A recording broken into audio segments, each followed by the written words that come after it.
let's touch base, especially when you have your spouse that's going through this, and there's happy times, and there's the medium, and then there's just completely crappy times. So when you watch your wife break her hand, and she continues to go on, what does that do for you as your spouse? Watching her go through pain, and you see this, and I mean, to actually break a bone, and you encourage your wife to go on. Well, I really didn't encourage it, but I didn't have a choice.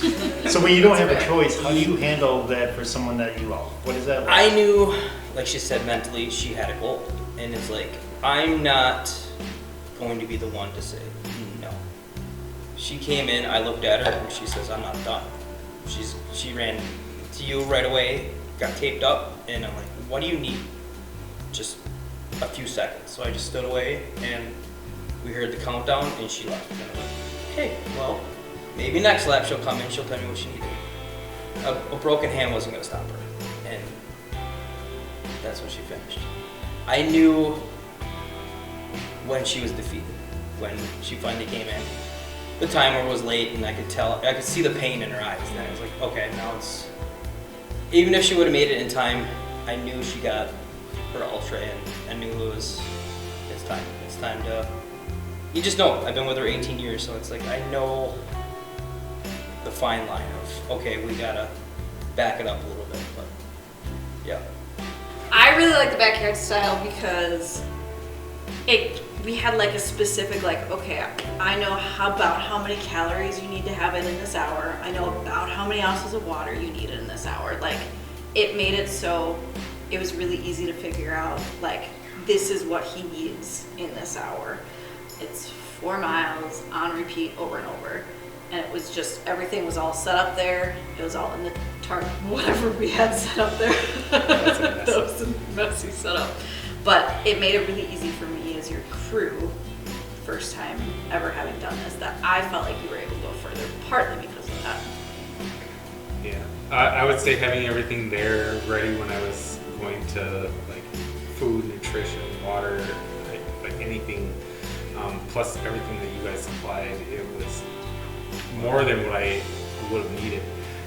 We went and bought a bunch of like 10-foot little tarps and like started throwing them up on this like tent that had no walls. I Googled everything. Like, I Googled backyard racing to figure out what we needed to do because I had never heard of this before. And that's honestly my only crewing experience was at the backyard. I haven't. You kicked ass. Actually, it was probably a really good test for marriage because we had set up beforehand, like, okay, before you go out for the next lap, you're going to have to kind of anticipate what you think you're going to need for the next lap, so then I could have it ready for him. And I think it worked for the most part, but we learned a lot from last year, and I think you learned a lot from some of your other races, so we're going to do better. I'm going to be a better crew member this next year. Well, you're great. Anything that no, it was a great experience. I probably got more than what I was expecting out of it, and it was just one of those, you had other things that, hey, you might like this. They're having quesadillas. They're having pizza right now. I thought you might like that. So I had a variety of things, and then there are some things I was like, oh yeah, I can't eat that right now. Like, it's just not going to go down well. But then the next lap I would come back and I was like, hey, so where's that piece of chicken last time? I want that now all of a sudden. Do you think you could do it without a crew? If someone would just come with, like, from a long distance, not have a crew with them? Some of it, that initial part when everybody is kind of doing it all, they may have to crew a lot for themselves and do some things for themselves. But I think as the, like, people started to drop out and find their place, I think you'd get more support from the other community around you. Yeah, I agree. And I think if somebody saw that there was somebody who was really there and in it, that they would start banding together and, you know, what do you need, what's going on. Well, I just gotta say, like, I went back to work the following week and I felt like I was like a different person. Like, I had just experienced this, like, epic weekend where, like, I got to see you do an amazing feat, and I met all these cool people, and I felt like I was a changed person, and nobody else understood it. They were just like, wow, your husband was so cool, like, awesome. And I'm like, yeah, but it was so much more than just running those miles. Like, because if you learn something that you can apply to every race going forward, what's the biggest lesson that you learned? you're in the race for yourself. Set your own goals. You're not chasing anyone. You're chasing your own dreams. You're in it to win it for yourself. You're only gonna go as far as your mind tells you you're gonna go. And that's my mentality, the way I always see running now. And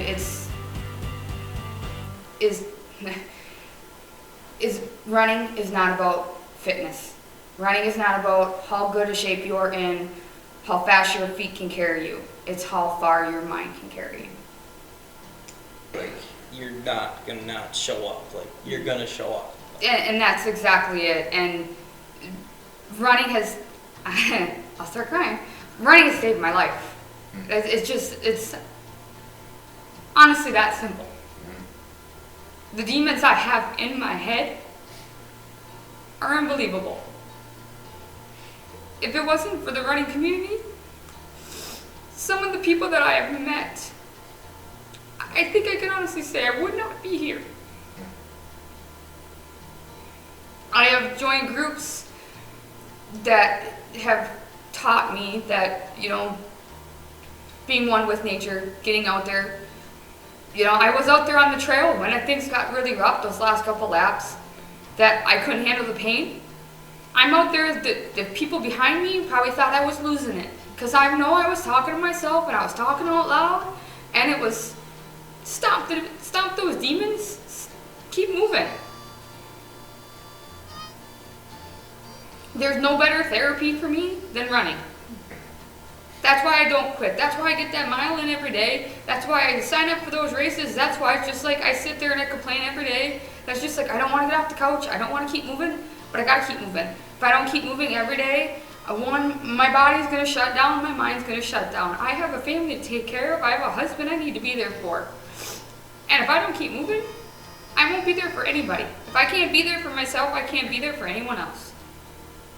So to get involved in an organization like this, not to put the pressure on you guys, but you guys have done a lot for me. Because I have been involved with other running groups that have pushed me to the wayside because I couldn't keep up with them. I didn't look like them.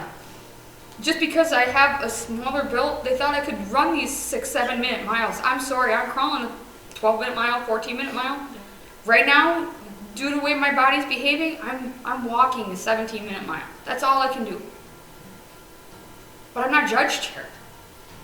And that's why I'm like, it's a family. It's just like, this man's been an inspiration. 100 miles, that's on my mind next year. But try to find a 100-mile race that I can walk. Yeah, good luck with that one. But these are the things that I want to do.